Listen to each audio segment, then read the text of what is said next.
맞벌이 한부모 가정들은 방학 중 점심 식사에 대한 걱정이 크실 것으로 예상됩니다.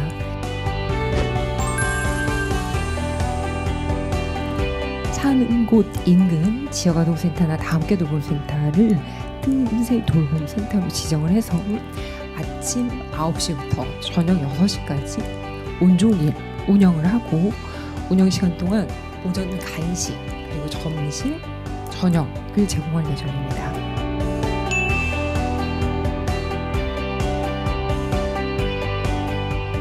이용 요금은 주당 10,000원이고 기초 수급자 차상위들은 개층은 무료입니다.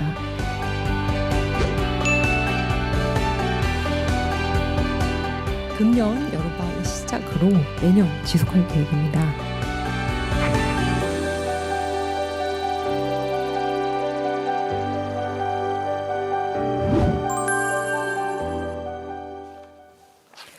아이들은 행복한데 부모님들은 조금 괴롭다는 그런 방학이 시작됐습니다.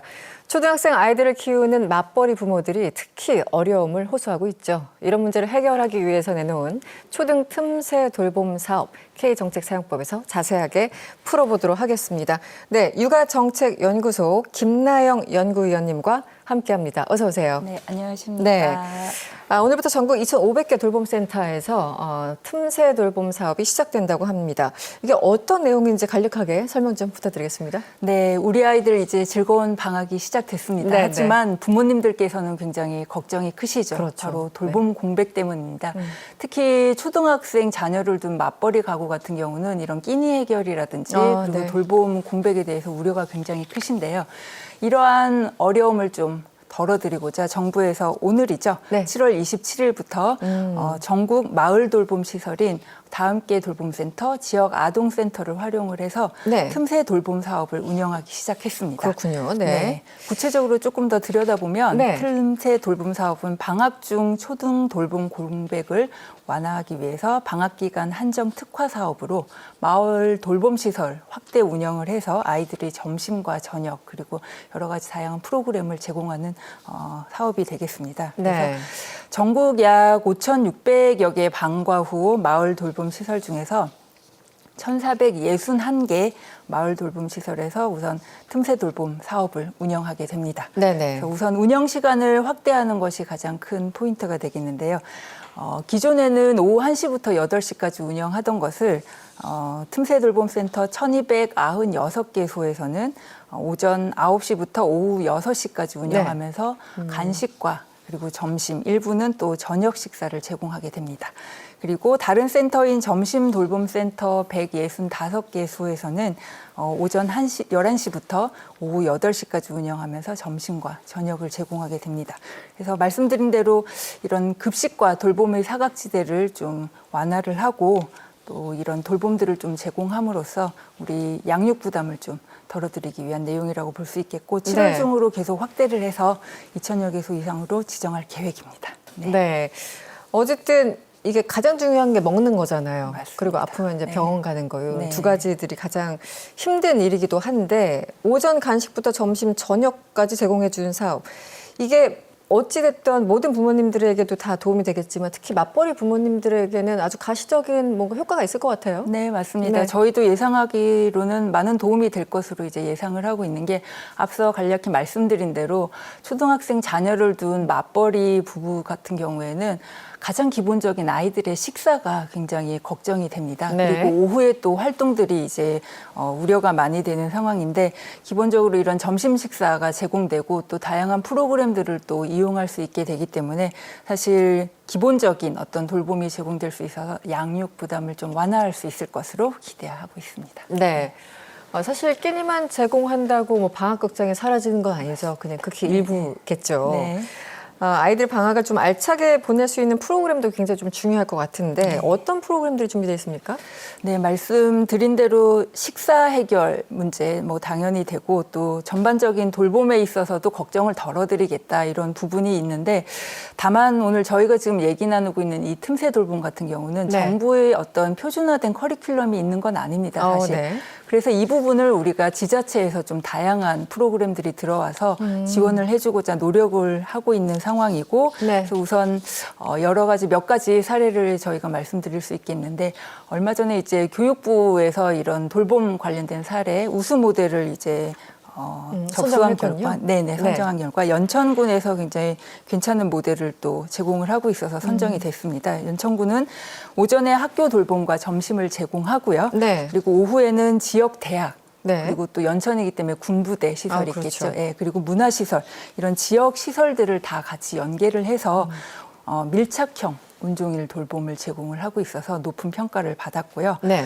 또 우리 부모님들 디지털 미래 역량에 대해서 굉장히 관심 많으시잖아요. 그렇죠. 네. 그래서 서울 동작구에서는 중앙대학교와 함께 이제 코딩 프로그램을 운영을 합니다. 그래서 AI 머신러닝 교육, 그리고 네. VR 우주 탐험, 그리고 드론 레이스 이런 미래 관련된 기술 체험 과정을 3개 과정 7개 프로그램으로 제공을 하고 있고요. 네. 또 세종시 교육청 같은 경우는 함께 온 여름방학 캠프라고 해서 캠프를 운영하고 있습니다. 그래서 초등학교 5학년에서 중학교 자녀를 둔 가구들이 40여 개 팀 참여를 해서 가족 참여형 프로그램으로 어떤 체험을 운영을 하고 있고요.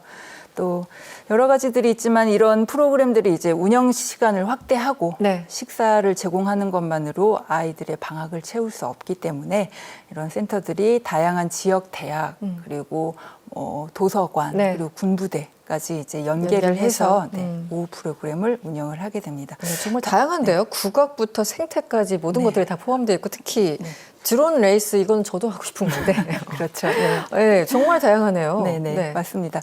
그래서 다양하게 있는 게 사실 조금 아쉽지만 이제 지역별로 센터별로 좀 차이가 다르기 있어서. 때문에 이 네. 부분은 부모님들께서 좀 알아보셔야겠는데 네. 이제 국가 아동권리보장원 누리집이나 복지로 이쪽으로 안내를 이제 받으실 수가 있겠습니다. 좀 통해서. 구체적으로 우리 아이도 해당되나 누가 해당되는 건지 이용 방법, 뭐 비용, 뭐 신청을 하려면 어디서부터 시작을 해야 되는 건지 네. 궁금한 게 상당히 많거든요. 네. 그런 기술적인 내용도 좀 설명 부탁드리겠습니다. 아까 이제 잠시 말씀드린 것처럼 이 학기 중 마을 돌봄 시설을 이용하지 않는 아동이라 하더라도 충분히 이제 신청해서 이용을 할 수 있습니다. 그래서 네. 가까운 지역 아동 센터나 다 함께 돌봄 센터를 찾으셔서 한번 문의를 해보시는 것도 방법이고요.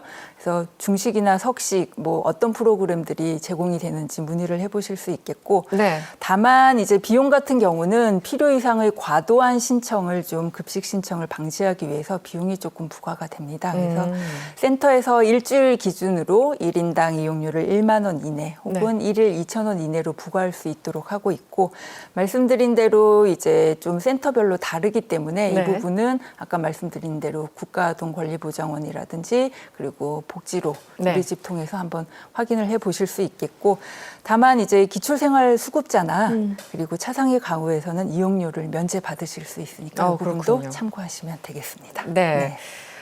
초등학생 자녀를 둔 경우 방학이 더 취약하지만 학기 중에도 학교 이후 돌봄 사각지대가 있는 경우가 많습니다. 이런 돌봄 공백을 해소하기 위해서 올해부터 도입된 제도가 온 동네 초등 돌봄 교육이죠. 네. 이름들이 조금 다 비슷비슷한 것 같아서 제가 말하면서 좀 헷갈리는데 이게 기존 늘봄 학교와 어떤 차이가 있는 건지 설명 좀 부탁드릴게요. 네, 차이가 좀 있습니다. 일단 네. 가장 큰 차이는 지역사회를 연계했다는 부분인데요. 하나씩 말씀을 드리면, 이제 기존에 있던 늘봄 학교란 정규 수업 외에 학교와 지역사회의 다양한 교육 자원을 일단 연계를 해서 제공을 하기는 했습니다. 그래서 근데 이 부분 같은 경우는 늘봄 학교는 초등학교 1학년과 2학년을 대상으로 해서 놀이 활동, 예체능 수업, 뭐 수학 수업 이런 다양한 과목들을 제공했던 프로그램인데, 교육부에서는 이렇게 2025년까지 이어오던 늘봄 학교를 26년에는 조금 더 확장을 시켰습니다. 그래서 말씀드린 대로 좀 이름도 약간 생소하지만 이제 적응을 하게 되겠죠. 그렇죠. 온 동네 초등 돌봄 교육으로 발전시켜서 돌봄보다는 프로그램이나 교육 활동이 필요한 초등학교 3학년 학생들에게 방과 후 수업을 이제 중점적으로 지원하게 되는 것입니다. 그래서 지자체와 학교, 지역사회 이렇게 협력하는 체계를 좀 더 구체적으로 만들었다고 보시면 되겠고요.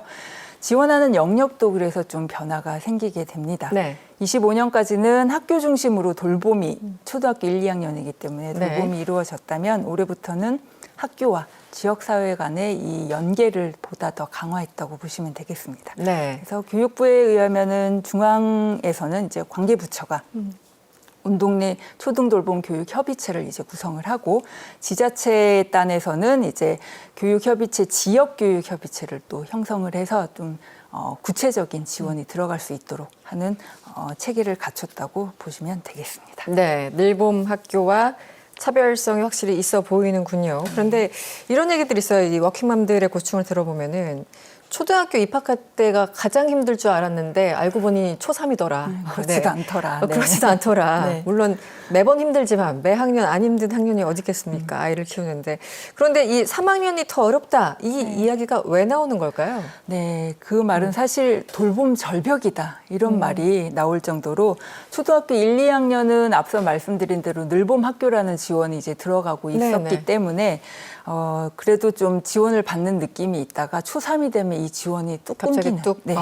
상황이 발생하기 때문에 네. 정부도 이 문제를 인식을 하고 있었던 거죠. 그래서 25년까지는 돌봄교실이나 늘봄학교 지원으로 초등학교 1, 2학년, 저학년을 중심으로 지원에 초점을 맞췄었다면 26년에는 이제 초등학교 3학년 학생들에 대한 지원을 대폭 확대를 하게 됩니다. 그래서 네.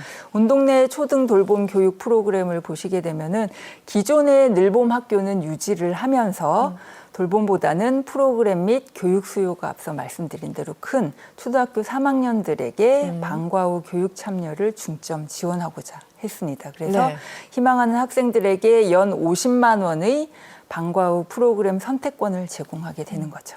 다시 말해서 연간 50만 원까지는 무상으로 방과 후 프로그램에 참여할 수 있게 됐는데 그래서 초등학교 3학년 학생이라면 누구나 조건 없이 방과 후 수업을 신청해서 이용을 할 수 있는데 다만 이때 제공되는 이 연간 50만 원은 네. 학교 내에서만 사용할 수 있는 제한은 있습니다. 학교 내에서 네, 연 50만 원. 네. 그리고 대상은 전국 초3 학생 전원이다. 네.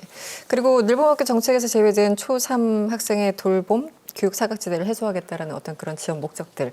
네. 그런데 이 바우처 형태로 지급하는 특별한 이유가 있습니까? 어떻습니까? 네, 그렇습니다. 이제 교육부에 따르면은 이 이유를 살펴보면 초등학교 2학년 학부모를 대상으로 조사를 했을 때 75.3%가 돌봄보다는 교육에 대한 확대 지원이 필요하다. 이 부분에 동의를 하셨습니다. 네. 그래서 지역사회와 학교 간 협력을 통해서 이 초등학생들의 돌봄지대를 사각지대를 네네. 해소하는 게 필요했고 그리고 학부모들이 이른 요구인 교육 프로그램 선택권을 강화할 필요가 있겠다 해서 바우처 형태로 이제 지원을 하게 된 건데요. 네.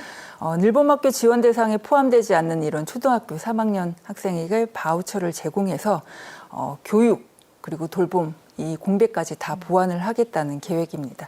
또 초등학교 2학년까지 받던 무상 돌봄 혜택이 이 3학년 때부터 말씀드린 대로 끊기는 이 부분에 있어서 학부모님들의 부담을 완화하겠다.